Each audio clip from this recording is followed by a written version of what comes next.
यहाँ तो भगवान की बड़ी कृपा है। बाकी यही कमरा है, वहाँ पे मुश्किल से 8-10 लोग बन सकते। जो आंगन है, हमारी जिंदगी तो ई में गुजरी।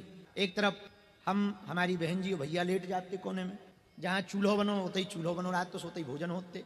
यहाँ सामने में भगवान का ठाकुर जी का सिंहासन लगा था।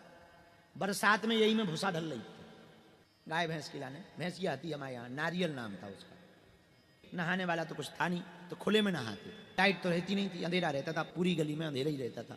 एक बल्ब जलता था सामने में, यहीं पर पूरा दिन रात गुजरते थे, यहीं जीवन गुजरता था। दीपावली में तेल घी तो होता नहीं था, डालडा से हमारे दिया जलते, और पूरे मकान में नहीं जलते। इन्हें गिने 2-3 आरे हते, वही में दिया जल गए तो दीपावली हो गई। भगवान की इच्छा है कि उन्हें सर्वत्र घुमाया। देखो तो हनुमान जी ने क्या क्या लीला नहीं की। हनुमान जी जिसका बाहें पकड़ लें, महात्मा और परमात्मा जिसका बाहें पकड़ लें, उसके जीवन में ऐसे ही हो जाता। लंदन की संसद में घुमा दिया।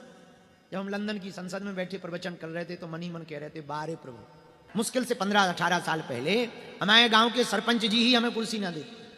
उनके घर पे कुर्सियां थी 3-4 सफेद, एक पे वे बैठते थे, गांव के विशेष लोग बैठते थे, और सीमेंट की जो पट्टी होती ना, ऊपर हमारी बोरी डाल देते। मकान निकलवा दो, एक आध मकान आ जाए तो मकान को छत डल जाए। खप्पर रहते, और खप्पर पे ही बरसात में तो ये चुनते, तो नीचे पानी गिरत। तो माता जी भी यहीं रात थे, पिताजी भी रहते थे। तो एक पलंग रहे, तो पलंग के नीचे हम लोग घुस जाते थे, इसमें से पानी गिरता रहता था।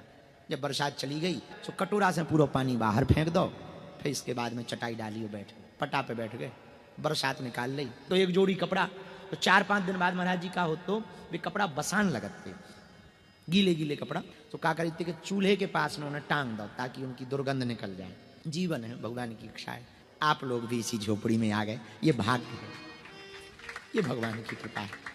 यही भगवान से कहेंगे जैसी वो हमारी बाहें पकड़ें, हनुमान जी सबकी ऐसी बाहें पकड़े रहे, सब पर ऐसी कृपा बनाए रखें हनुमान जी।